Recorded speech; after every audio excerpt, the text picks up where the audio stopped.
Hello, my name is Sloan Sinclair, and today's date is March 27, 2019.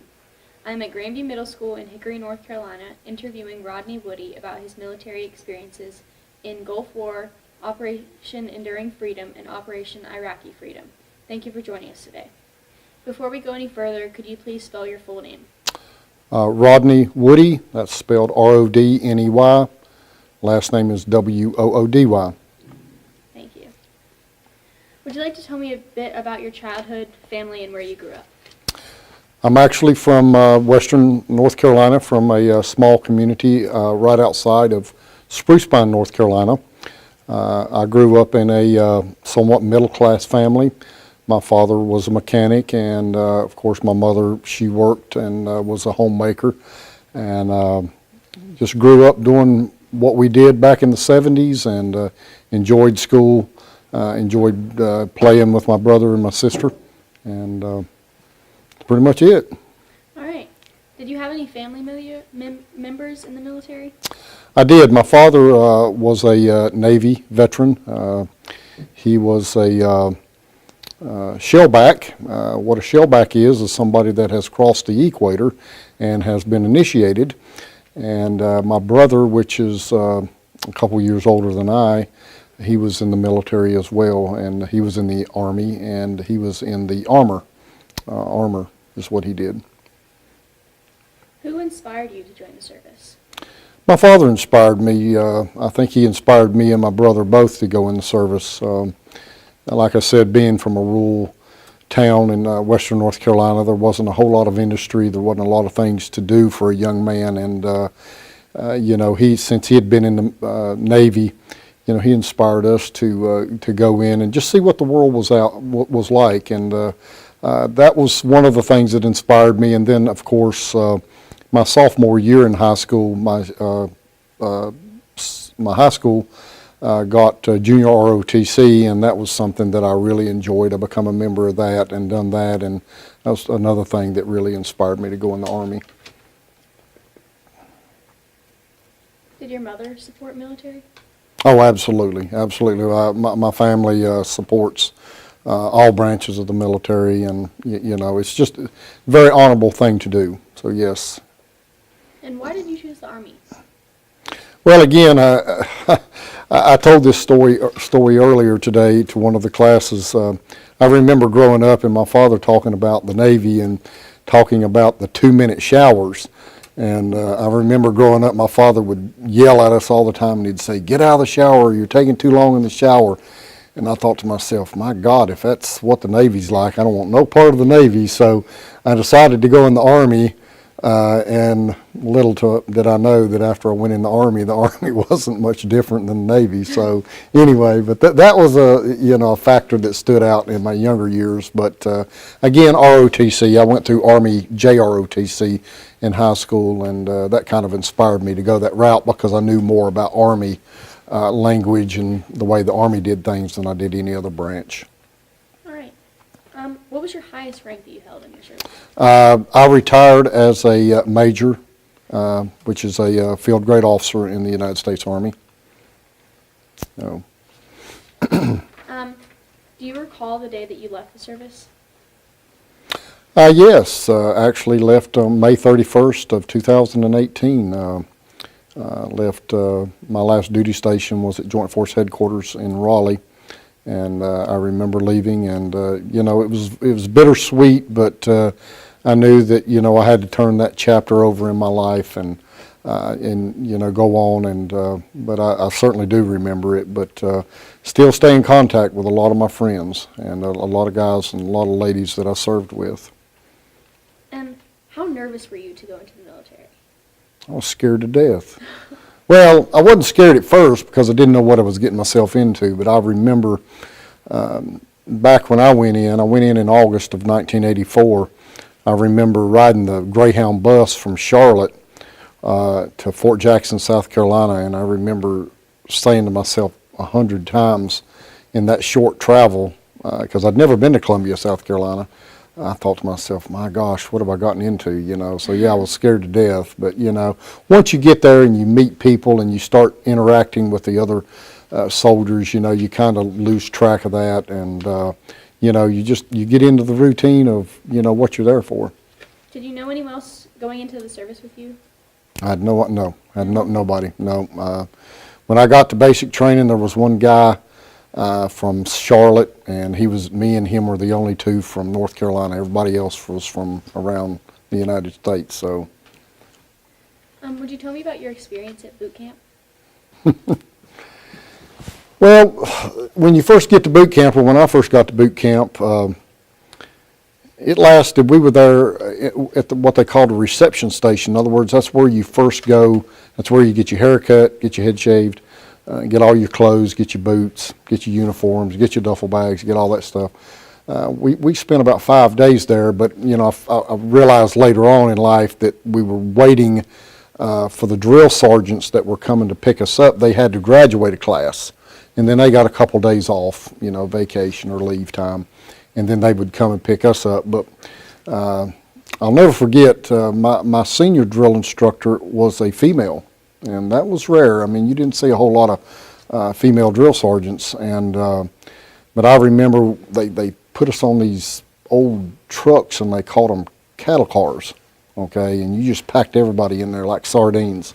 And of course, Fort Jackson, South Carolina is very hot in the summertime, and I remember them throwing all of our duffel bags out on the concrete, and everybody was scrambling to go get them, and the drill sergeants were screaming at you and telling you, to hurry up and hurry up and hurry up.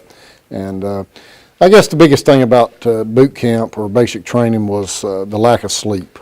I mean, as soon as your head hit the pillow, you fell asleep, and 4:30 in the morning comes very early, and so you're very, very physically. It was very physical, and mental is also. But it was it broke you down. Basic training is designed to break you down from being a civilian and doing things the way that we do things now, into being, somebody that's disciplined. And that's the whole purpose of it, is to then break you down. It's not for them to be mean to you, They're not there really to be mean. They're just there to make sure that you become, the soldier that you're there to become. What was a typical day like in boot camp?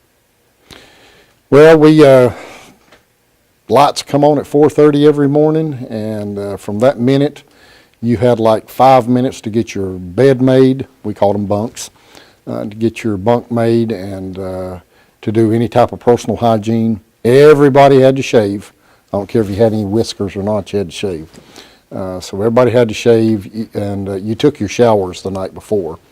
And then, of course, you filed out downstairs. We was on a second tier. You filed out downstairs and got in formation, and you started classes. I mean, sometimes classes were inside, sometimes classes were outside. You've done a lot of marching.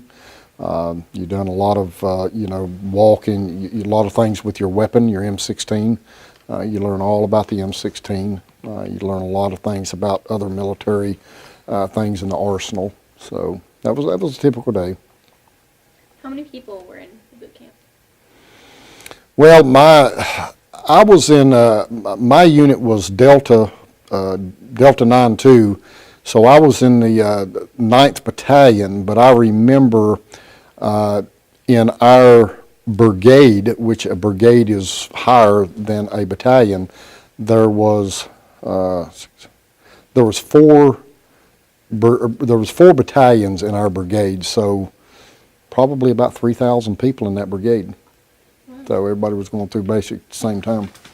And what other training and or schooling did you have while in the Army? Well, I've had many. I can't list them all. After that, I actually went to AIT, which is Advanced Individual Training. That's what the Army calls it. Every branch calls it something different. But I went to AIT to Fort Gordon, Georgia for electronics.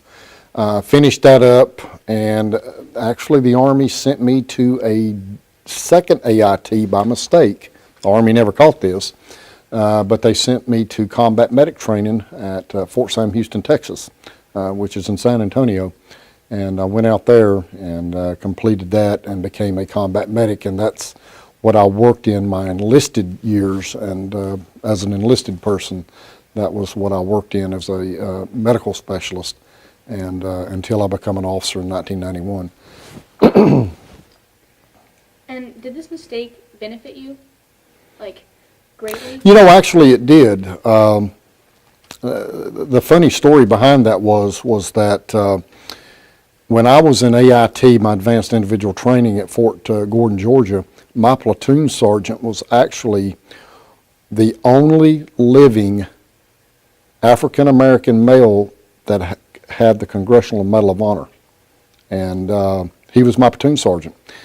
He had been a prisoner of war in Vietnam, and this was the story that I was told, of course, and so, you know, don't quote me on this, that he had been a POW for 2 years, but he was my platoon sergeant when I was in AIT. And when I came down on orders, to answer your question, when I came down on orders to go to another school, which I shouldn't have went to another school, I should have went to what we called permanent party, in other words, go do your job. He told me, he said, son, he said, my advice is to go back and do another school. He said, because when it comes time for you to be promoted to sergeant, he said, you're going to get promoted ahead of everybody else because you're going to have two schools where they're only going to have one school. So I took his advice, and, you know, I never forgot that. And I think he led me in a very good direction. What were you doing during the first Gulf War? The first Gulf War in 1991, when Saddam invaded Kuwait, I was actually going through officer candidate school down at Fort Bragg, and I remember very distinctively that we had just started. We hadn't been in OCS long, and OCS officer candidate school is a very, very, very tough course to go through. And I recall that they called us in and they told us that at that time we didn't know what Saddam was, you know, capable of with the Scud missiles and stuff. But I remember them telling us that if the ground war went as they thought it would, that they would commission us early. In other words, they would give us our rank and graduate us early, and that we would go straight to the Gulf War. So, you know, that was kind of a scary thought, you know, but, you know, that's what we were there for, you know, so. Can you elaborate on the tough course? Yeah, OCS, Officer Candidate School. There's really three main ways for an individual to be commissioned, and when I say commissioned, receive the rank of second lieutenant, in other words, become an officer in the United States Army. You've got ROTC, okay, which is in college, okay. I know Appalachian State, they offer, and they're an example, they offer ROTC, okay. Once you complete 4 years of ROTC, you're commissioned as a second lieutenant. That's one way to go through.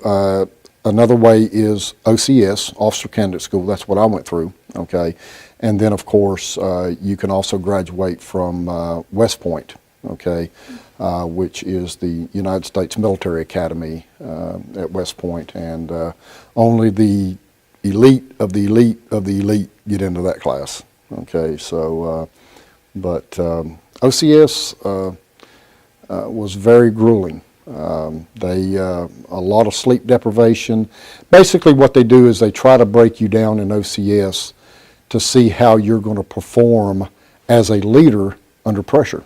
You know, if you can't perform under pressure as a leader, you're going to get people killed.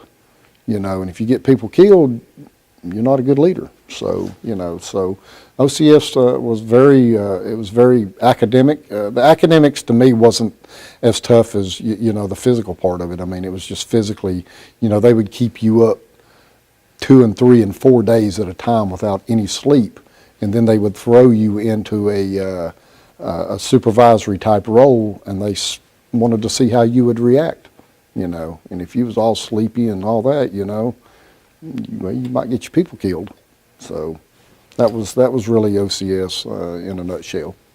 Did you get any training, like mental training? Like, did you have a therapist or anything to help you after? Yeah, we had some. They were called TAC officers. It certainly wouldn't be what you guys call physical or mental therapists. They were probably twice as bad as drill sergeants. they kept they kept your mind sharp. So a lot of people washed out or failed. Matter of fact, I think we started, and don't quote me on this, but because it's been many years ago, but we started at like 55 people in OCS, and there was only like 22 of us that graduated. I mean, so more than 50% of the people washed out. Did you ever want to quit or have the idea? No, I thought many days I wanted to quit, but I just thought to myself, you know what? There's bigger wimps than me that made it through it, so I'm going to hang in here and try to do it. So What do you remember about 9/11, and how did you react to it?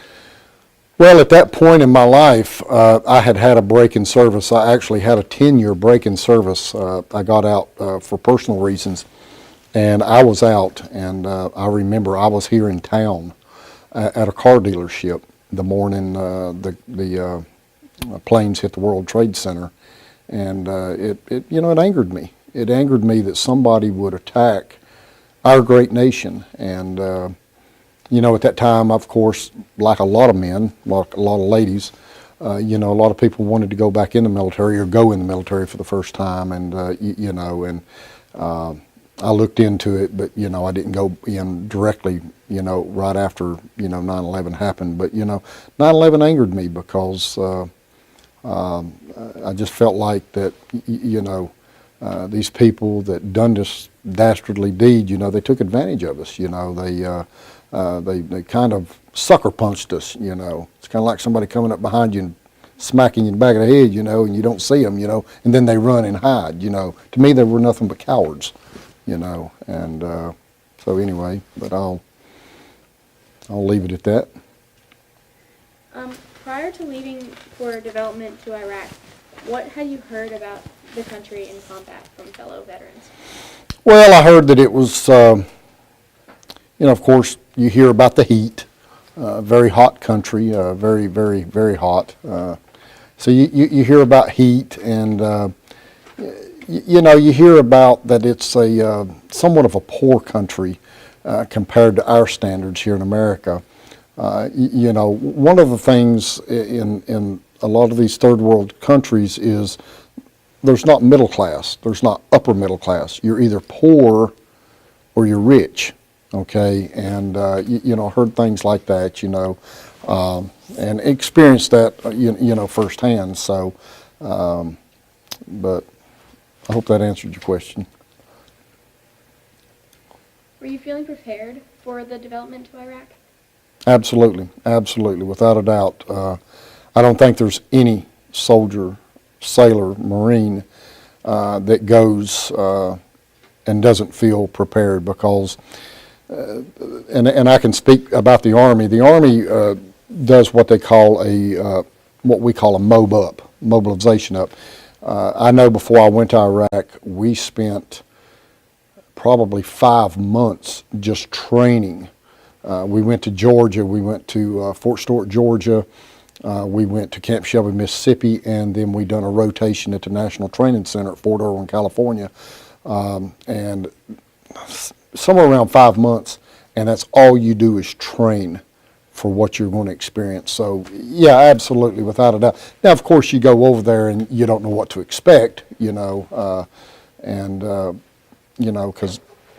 the enemy could be hiding anywhere, an IED could be laying anywhere. But yeah, absolutely, without a doubt, anybody that goes is definitely had the best training in the world.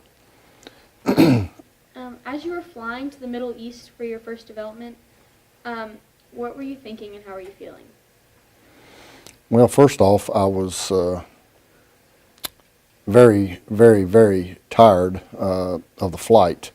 It's a very exhausting flight. We flew out of Fort Bliss, Texas, which is in El Paso, and I think we flew up to Maine, Bangor, Maine, and then we connected from Bangor, Maine over to Germany, refueled there, and then from there it was about a 7 or 8 hour flight into Kuwait, what we call KCIA, Kuwait City International, because that's where everybody flew into.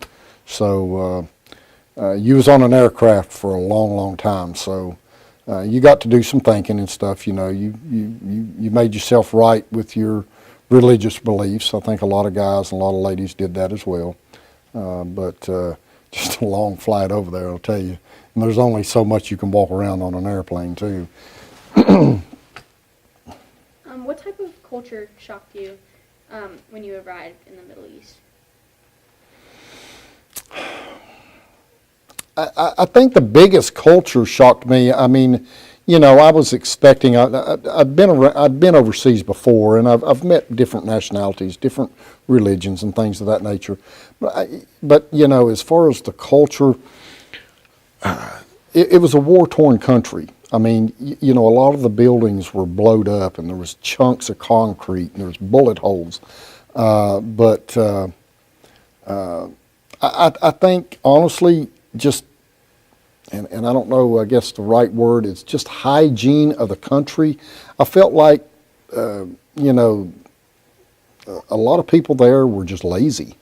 They didn't want to keep their country clean. But of course, that may have been because of them being in a war-torn country.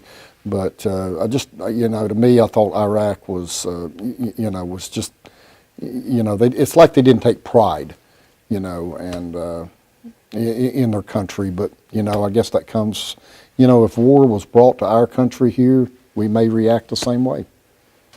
Did you interact with the citizens often? Not a great deal. When I went over, my mission was I went with an infantry combined arms battalion, and when we went in, I was the battalion motor officer. So basically, I spent a lot of time. On the FOB, the forward observation base, and making sure that the equipment was up to par, so that when the guys rolled out. So I didn't get to a whole lot, but I did some, and so it was neat meeting these people, and your heart really, sometimes my heart ached for the what they were going through. But anyway. Where was your duty station during your first combat deployment? My first combat deployment was I was in a small city about 20 miles south of Baghdad and I can't spell it. If I did, I'm sure I would misspell it. But the small city I was in was Mahmadiyah, was the name of it. But and like I said, it was about 20 miles south of Baghdad.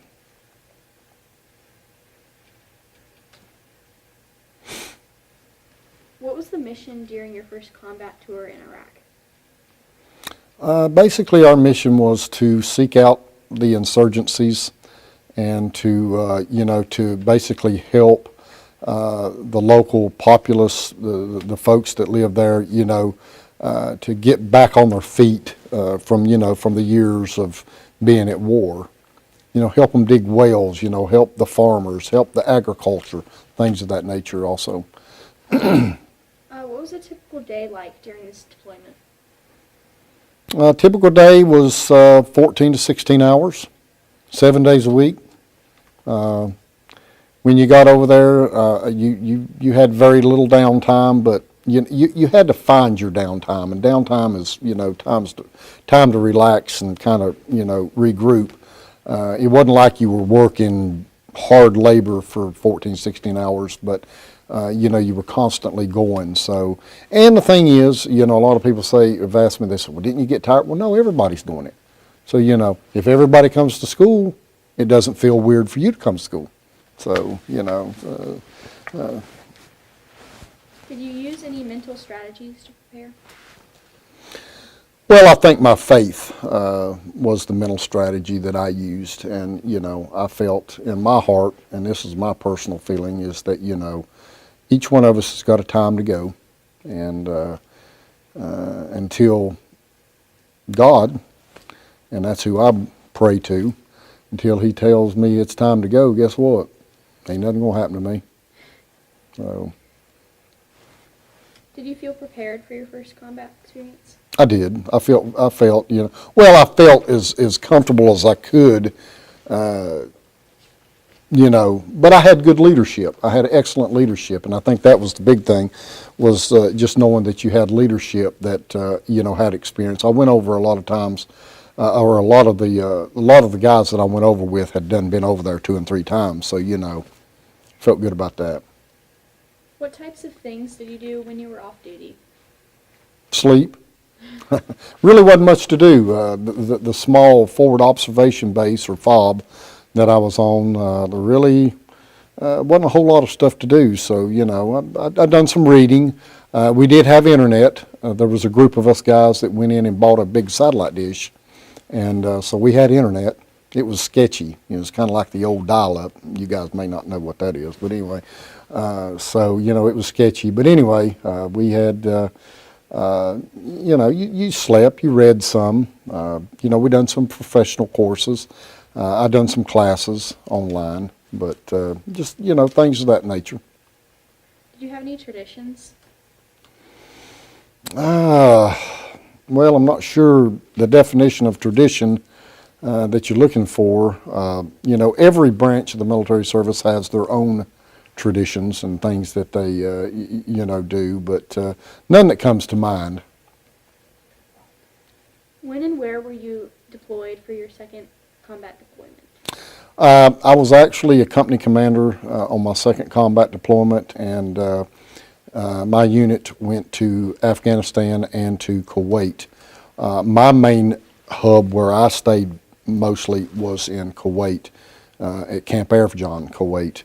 And I was in support of an engineer battalion during my second one, and that's mainly where we went.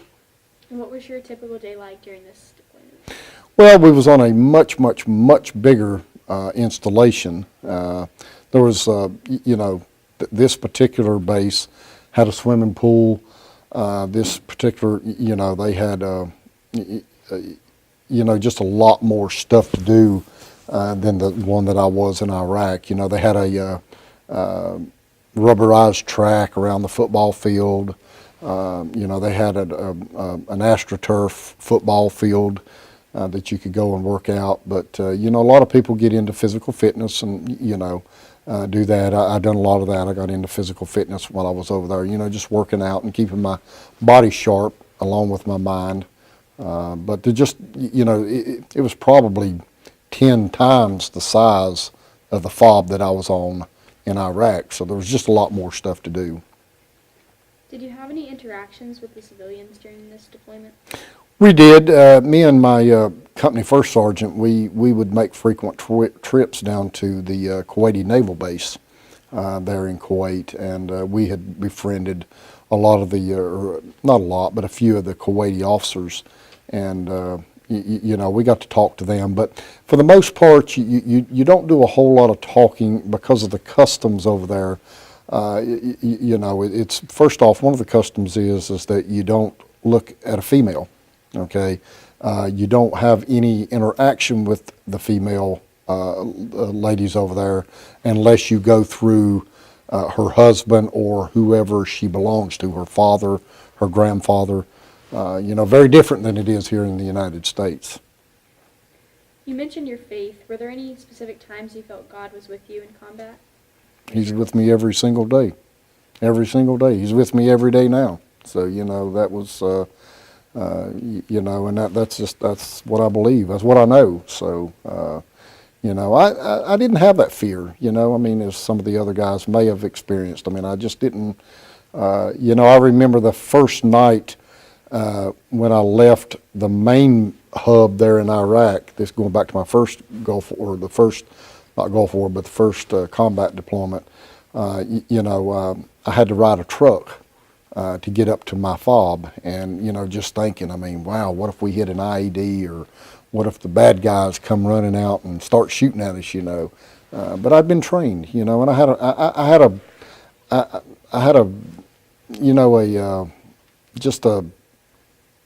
I had a peace with things, I didn't have any, and for my time to go, it's my time to go, What do you remember about the enemy? Well, the enemy is, you didn't see them it wasn't like you seen them, just coming in groups, like the Revolutionary War or anything like that. It wasn't like there was just gobs of guys running across the field or something like that. The enemy was very secretive, but the enemy being the insurgent, most of these guys had been soldiers in the Iraq army, okay?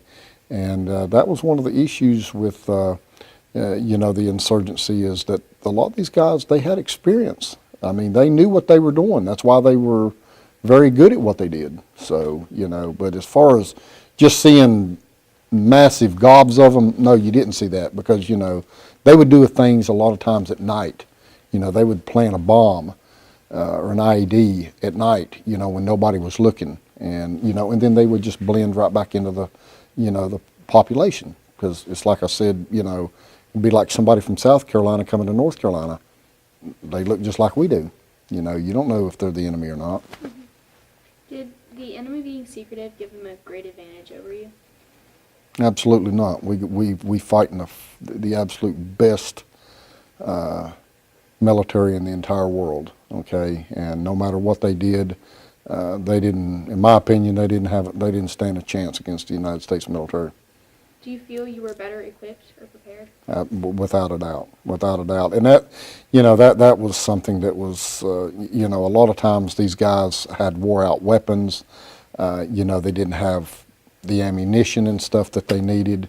That's why the word IED, improvised explosive device, they had to improvise and make stuff. They would have to, find wire and, just parts, and they would have to create the bombs and stuff. I mean, they had to improvise when it come to a lot of their, weaponry and stuff. What do you remember most about returning home after your deployments? I remember getting out of the car, getting on my knees, and kissing the asphalt in front of my house and saying, "God, thank you for bringing me home." I was very tired. I was exhausted, but I was glad to be home. I was glad to be back. And you know what? I was glad to be back in the greatest country in the world. And until you've been over there, you really don't know what you're missing over here, because we do. Every one of us live in the greatest country in the world, here in the United States. Do you have any other stories or experiences you would like to share with us? One thing, I'll share this on my second deployment. One of the highlights of my career that I got to really enjoy was getting an opportunity. I had befriended some U.S. naval officers in the mess hall in Kuwait. And one of the guys, they were all three lieutenants. And one of the guys had invited me. He asked me if I'd ever been on a Navy ship. And other than the USS North Carolina in Wilmington, which is a retired World War II naval vessel, I'd never been on a Navy ship. So he asked me, he said, "Would you like to go out and see one?" I said, "What do you mean go see one?" He said, "Well, there's one sitting in the middle of the Persian Gulf." I said, "Heck yeah, I want to go." So we took a hovercraft at Kuwaiti Naval Base. Me and my first sergeant went. They invited both of us. And if you know what a hovercraft is, it's a big thing. It blows up with air. And we got to sit right behind the pilot. And we was probably running 20 miles an hour when we hit the ocean. And it just skims right across the ocean. It was like a 20-minute roller coaster ride all the way out. And I got an opportunity to tour and go on the USS Green Bay. The USS Green Bay, and I'm not a naval expert by no means, but it's one of those kind of redesigned new class of Navy ship that was made from the metal of the World Trade Center. And of course, got to go all through it and got to meet the skipper, the captain of the ship. But enjoyed that. And just watching how the Navy, being in the Army, watching how the Navy do things, or how they did things, was just, phenomenal. It's just great to see how the other branches of the military service work, you know, and kind of get away from my branch of the service. But anyway, enjoyed the whole day out there, and then they brought us back, and I told my first sergeant I was joining the Navy, and he told me I wasn't. So anyway, but so really that was something that I found rewarding. And what would you say was your most eye-opening experience in the Army?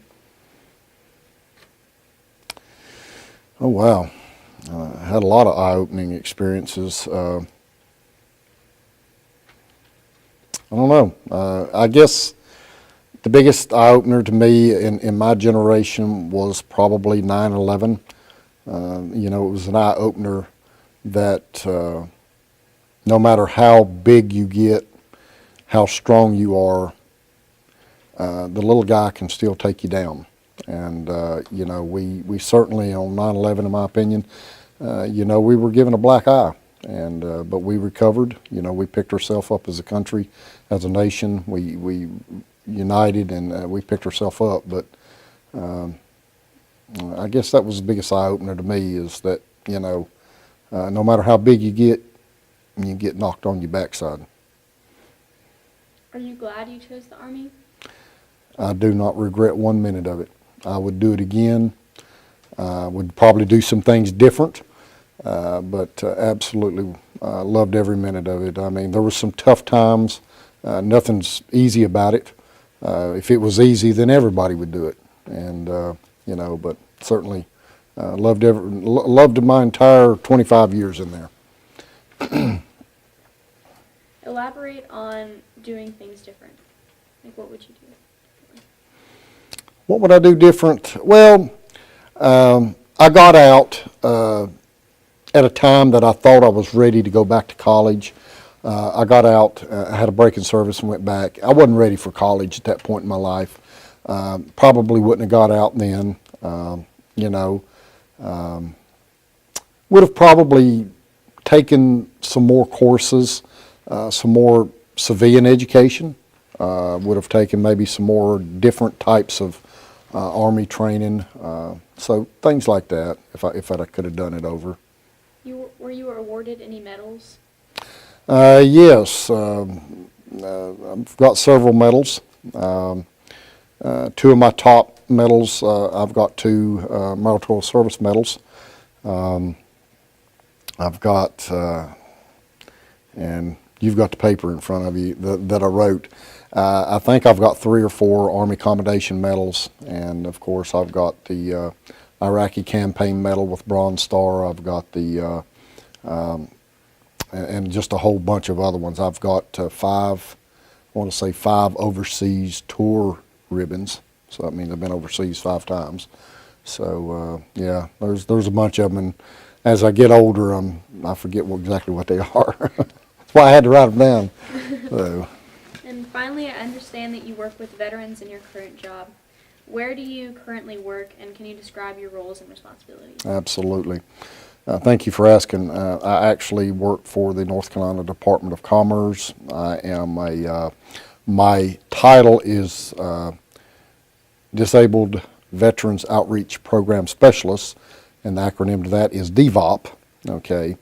But if you call me on the phone, I'm going to tell you that I am the Veterans Career Advisor for Catawba and for Alexander counties. What I do is veterans that have been in the military and spouses of veterans. I don't want to leave them out, because a lot of times the spouses are the silent partners that don't get the recognition I think that they need. And because I'll tell you something, the wives and the husbands that are back here keeping things going, they got a tougher job sometimes than the veteran herself.